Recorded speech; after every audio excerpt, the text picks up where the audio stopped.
Hi friends, எல்லாருக்கும் வணக்கம். Advance happy Krishna Jayanthi. இந்த வாரம் ஃபுல்லாக Krishna Jayanthi special recipe video போட்டுட்டு இருக்கோம். இன்னைக்கு எல்லாருக்கும் ரொம்ப பிடிச்ச தட்டுவடை பண்ண போகிறோம். ஒருவேளை இன்னும் நீங்கள் நம்ம சேனலை சப்ஸ்கிரைப் பண்ண பார்த்துட்டு இருந்தீங்கன்னா சப்ஸ்கிரைப் பண்ணி வச்சுக்கோங்க. வாங்க வீடியோக்குள்ளே போகலாம்.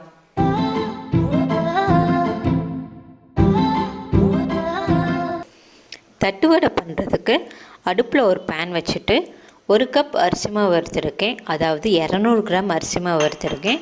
அரிசி மாவு பேனில் போட்டு அடுப்பை மிதமான சூட்டில் வச்சு வறுத்துடலாம்.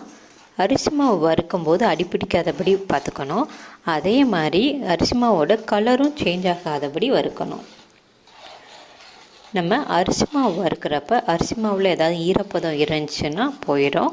இந்த மாதிரி நம்ம மாவை வறுத்துட்டு அதுக்கப்புறமா நம்ம தட்டுவடை பண்ணும்போது தட்டுவடை நல்லா கிறிஸ்பியாக சூப்பராக வரும். அரிசி மாவு நல்லா வறுபட்டுருச்சு. இது ஆறுனதுக்கப்புறமா நம்ம இதை ஒரு பவுலில் போட்டுடலாம்.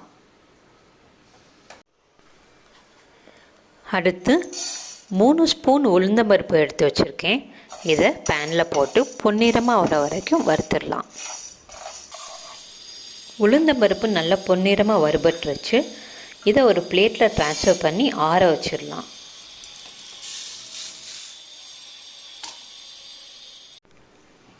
உளுந்தம்பருப்பு நல்லா ஆறிடுச்சு. இதை மிக்ஸி ஜாரில் போட்டு அரைச்சிடலாம்.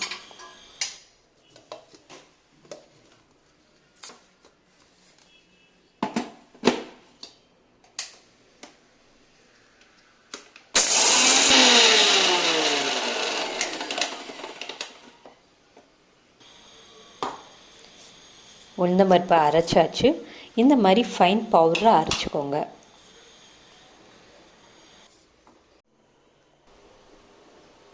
நம்ம வறுத்த அரிசி மாவோட உளுந்த மாவு சேர்த்துடலாம். 2 ஸ்பூன் வெண்ணெய் உருக்கி வச்சுருக்கேன். இதை ஊற்றிடலாம்.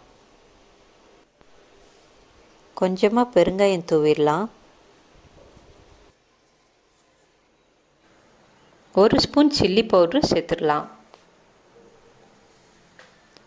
2 ஸ்பூன் கடலைப்பருப்பு அரை மணி நேரம் ஊற வச்சு எடுத்திருக்கேன். இதையும் சேர்த்துடலாம். அடுத்து தேவையான அளவு உப்பு சேர்த்துடலாம். கொஞ்சமாக கருவேப்பிலை கட் பண்ணி வச்சுருக்கேன். இதையும் சேர்த்துட்டு எல்லாத்தையும் நல்லா மிக்ஸ் பண்ணி விட்டுறலாம். கொஞ்சம் கொஞ்சமாக தண்ணி ஊற்றி சப்பாத்தி மாவு பதத்துக்கு மிக்ஸ் பண்ணிக்கோங்க.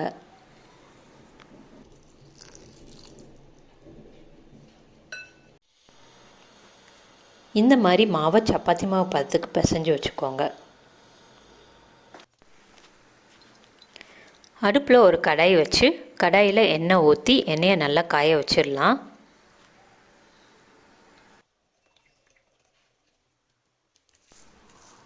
எண்ணெய் காயிற கேப்பில் பிளாஸ்டிக் கவர் எடுத்துக்கோங்க.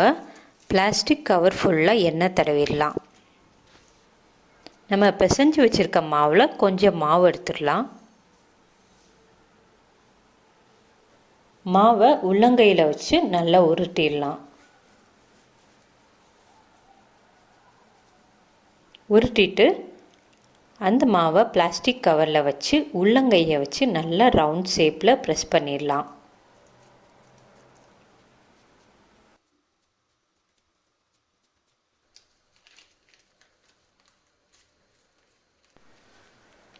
எண்ணெய் நல்லா காஞ்சிருச்சு. நம்ம தட்டி வச்சுருக்க தட்டுவடையை மெதுவாக எடுத்து எண்ணெயில் போட்டுடலாம்.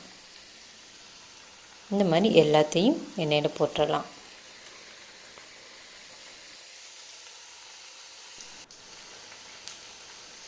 அடுப்பை சிம்மில் வச்சு வேக விடுங்க. அப்போ தான் உள்ளே எல்லாம் நல்லா வேகும். ஒரு பக்கம் வெந்ததுக்கப்புறமா மெதுவாக திருப்பி போட்டு இன்னொரு பக்கம் வேக விடுங்க.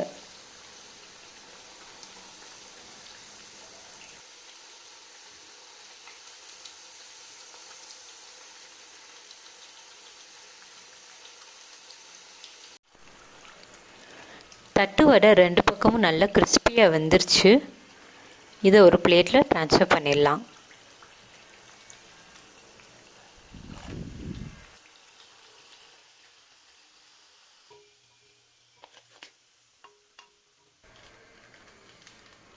அடுத்து மிச்சம் இருக்கிற தட்டுவடையும் எண்ணெயில் போட்டுடலாம்.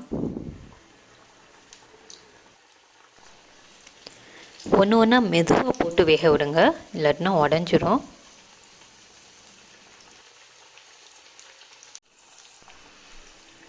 இப்போ போட்டு நல்லா கிறிஸ்பியாக வெந்துடுச்சு. இதையும் ஒரு பிளேட்டில் ட்ரான்ஸ்ஃபர் பண்ணிடலாம். தட்டு வடை சூப்பராக ரெடி ஆயிடுச்சு. பாருங்கள், கடலப்பருப்பு, கருவேப்பிலை எல்லாம் பார்க்கவே அழகாக இருக்குது. இதை நம்ம கடித்து சாப்பிடும்போது கிறிஸ்பியாக இன்னும் சூப்பராக இருக்கும். நீங்களும் கிருஷ்ண ஜெயந்திக்கு தட்டு வடை செஞ்சு உங்கள் வீட்டில் உள்ளவங்களை அசத்துங்க. உங்கள் எக்ஸ்பீரியன்ஸை கமெண்ட்டில் சொல்லுங்கள். உங்களுக்கும் உங்கள் குடும்பத்தினருக்கும் கிருஷ்ண ஜெயந்தி நல்வாழ்த்துக்கள். தேங்க்ஸ் ஃபார் வாட்சிங்.